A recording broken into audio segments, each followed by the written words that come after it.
I come from a single-parent household from a neighborhood in Seoul, South Korea of Dongdaemun, with one of the lowest income per household in the city. My dad, whom I rarely saw, cheated on my mother and secretly sold the apartment that my mother worked her entire life to buy so that he could invest in this stock in the stock market that his friend apparently told him was going to go through the roof. Obviously, the stock went to rock bottom, making my mother lose essentially all the savings that she worked her entire life for. Knowing just how much the housing prices in Seoul have skyrocketed over the past few decades, if my lying, cheating father did not sell my mother's apartment, her as well as her family's life would be 180 degrees different at this point. So from a young age, my very goal in life was very simple. Be a person who was the exact opposite of my dad. A non-liar and cheater to my future wife. A non-dumbass who invests in stupid stocks and put the financial security of my family in ruins. Someone who earns a lot and is extremely transparent and responsible with money. That was just my life's goal from as far as back in middle school and has not changed ever since.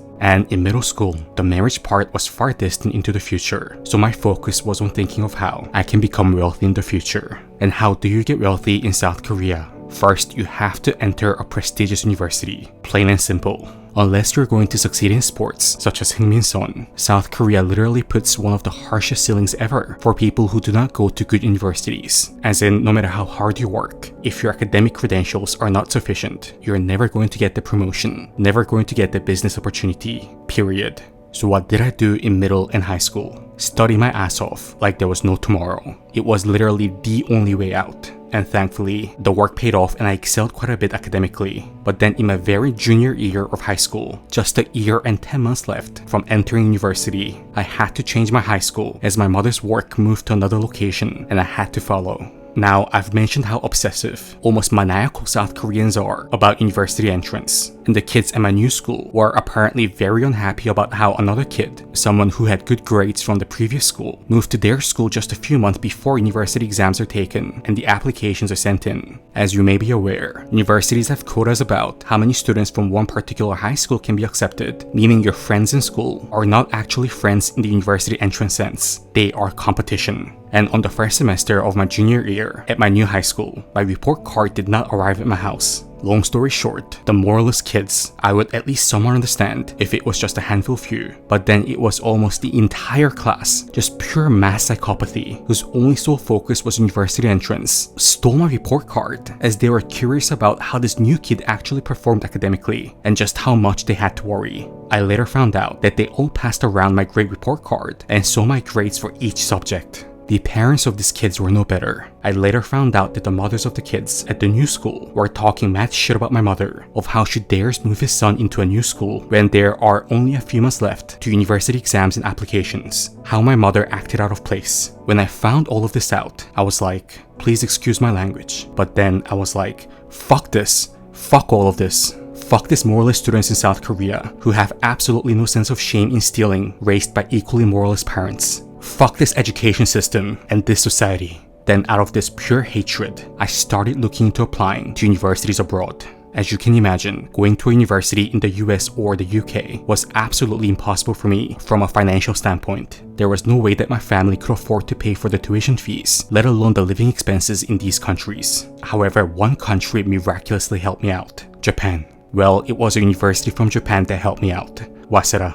Again, I really do not mean to brag or boast, as that's the last thing I want to do with this video. I'm letting out all my insecurities, all the most painful parts of my life in this video. But then hard work really did pay off. Without going to cram schools that 99% of kids in South Korea went to, just through pure school and self-study, I did pretty well academically and got a partial scholarship from the Japanese Ministry of Education and got an acceptance from the Department of Political Science and Economics at Japan's Waseda University in Tokyo, the best private university in Japan, in the hardest department to get into in the school. The day when I got the acceptance letter from Waseda was easily the second happiest day of my life, after the day I met Helen. However, the ecstasy did not last long. When I arrived in Tokyo back in 2012, the Japanese yen was almost twice as strong as how it is right now, meaning that the small pocket money that my grandparents gave me when leaving to Japan did not come to much in Japanese yen. And I promised my mother that her work raising me until university was more than enough, and that I'll make the rest of the tuition fees that was uncovered by the Japanese government scholarship, as well as the monthly rent and living expenses myself. Of course, looking back, that was so much easier said than done, and every day of my life in my university phase was essentially a one of pain, financial concerns, and fight against sleep.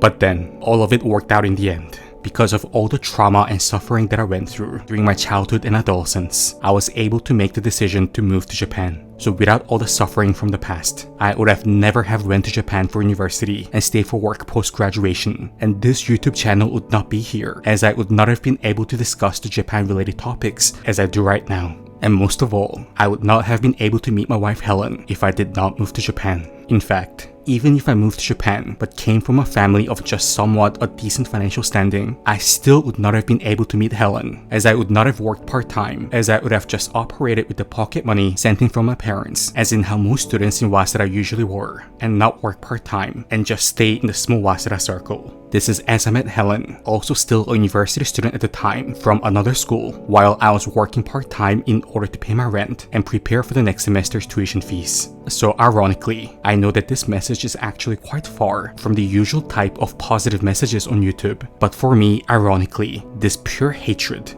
towards moralists, borderline criminal kids and adults in South Korea, hatred towards poverty that forced me to be this perennial study and work machine is what led to love. And the fact that it allowed me to meet the love of my life alone justifies all the suffering that I had to go through.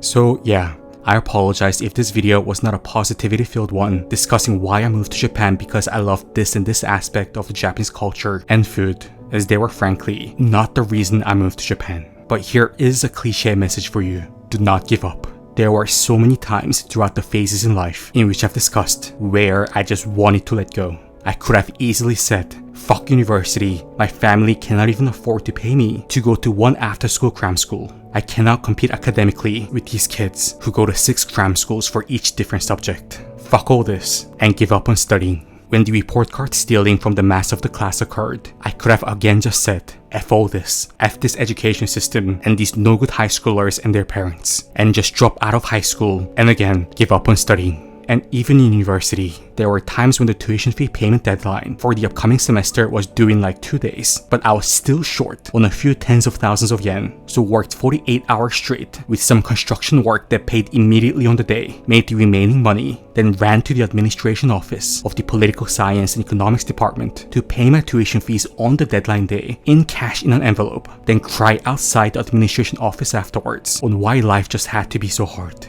But hell, I still graduated.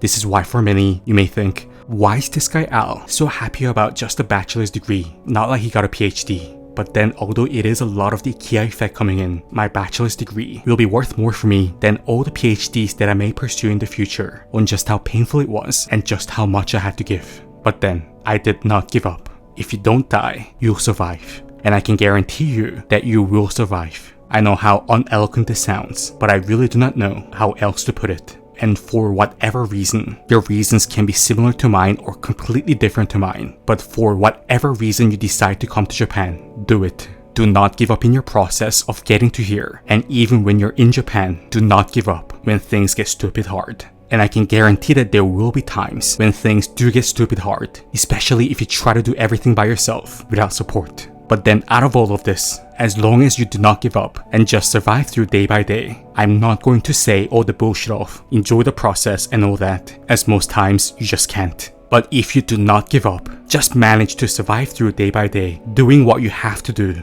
good things will happen.